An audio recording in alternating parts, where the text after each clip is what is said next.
महाराष्ट्रातील विधानसभेत काही लढता एवढ्या गाजलेल्या असतात की सर्वसामान्य माणूस हा दिग्गज लोकांना पराभूत करून निवडून आलेला असतो। त्यामध्येच प्रवीण पाटील तायडे यांचं बच्चू कडू आणि बबलूभाऊ देशमुख यांच्यासारख्या गद्दावर नेत्याला हरवून ते आमदार झाले आणि त्याचं प्रथम आगमनानिमित्त त्यांच्या कोल्हा गावात त्यांचं जंगी स्वागत झालं। या उत्साहाच्या प्रसंगी त्यांचे मित्र आप्त सखी सर्व तिथे हजर आलेले होते। त्यांच्याही थोडसे आपण प्रतिक्रिया जाणून घेतल्या। बच्चू भाऊ कडू यांना आणि बबलूभाऊ देशमुख अशा दिग्गजांना तुम्ही पाळून जायला त्याचा आनंद किती आहे तुम्हाला?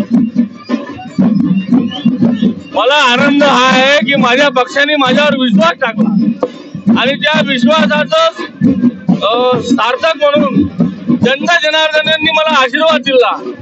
आनंद हा नाही की मी निवडून आलो, आनंद हा आहे की गेल्या 20 वर्षापासून भारतीय जनता पार्टीला जिथं 20 वर्षानंतर जिथं यश प्राप्त झालं याचा आनंद आहे, माझ्या रूपाने आहे। हे त्याच्यातलं एक महत्वाचं कारण जरी असलं परंतु मला माझ्या पक्षाला इथं 25 वर्षापासूनचा वनवास जो संपला माझ्या पक्षाचा किंवा जनतेचा त्याच्याबद्दल आनंद जास्त। हे माझ्या गावातील माझ्यावर असलेलं प्रेम आहे। मी या गावाचा एक पाईक म्हणून, एक ग्रामस्थ म्हणून मी जे गेल्या 20 वर्षात काम केलं, 20 वर्षाच्या माध्यमातून त्याची हे पावती आहे।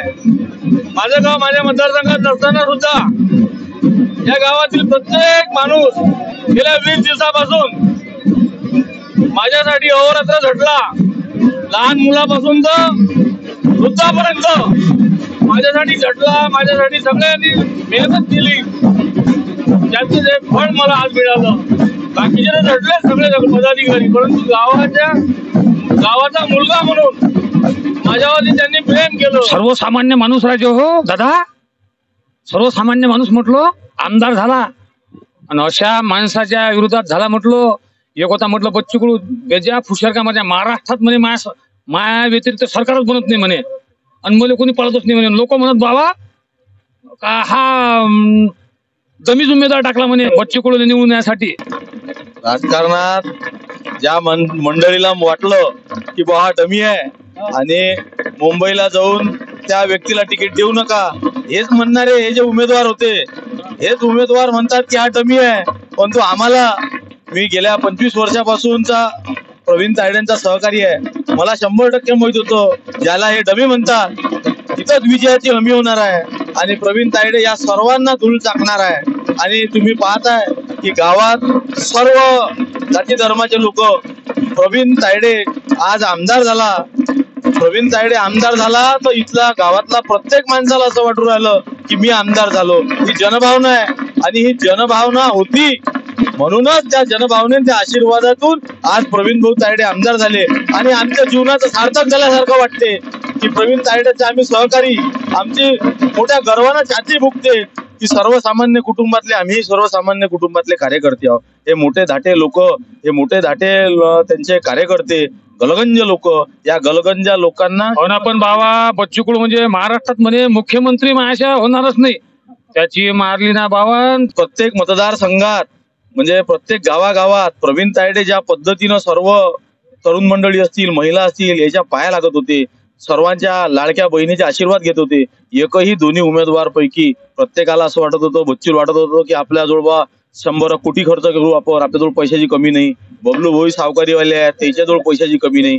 परंतु प्रवीण तायडेले माहित होतं की आपल्याला आशीर्वादाची फक्त हे गोष्ट आहे, आपण पैसा नाही आपल्याला। पण हा माणूस हे गावामध्ये मानवापंथी आहे ना, लोक तर बाबा दारून मोठं नसल्याशिवाय जमत नाही। आम्हाला तर एकदम आनंदच आहे।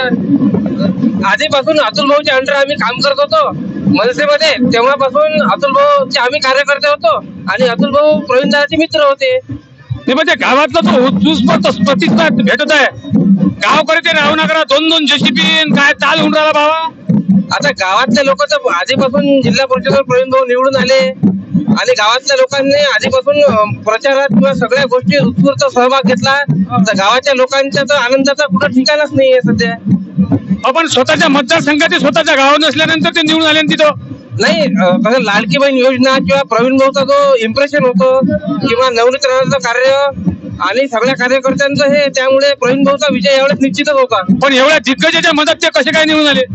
नाही, जेव्हा योगीची सभा झाली तसंही प्रवीण भाऊचं जे हे होतं, एक वलय होतच आधीपासून. ते बच्चूने म्हटलं होतं डमी, पण ऍक्च्युली प्रवीण भाऊचं एक कार्य होतं आधीपासून.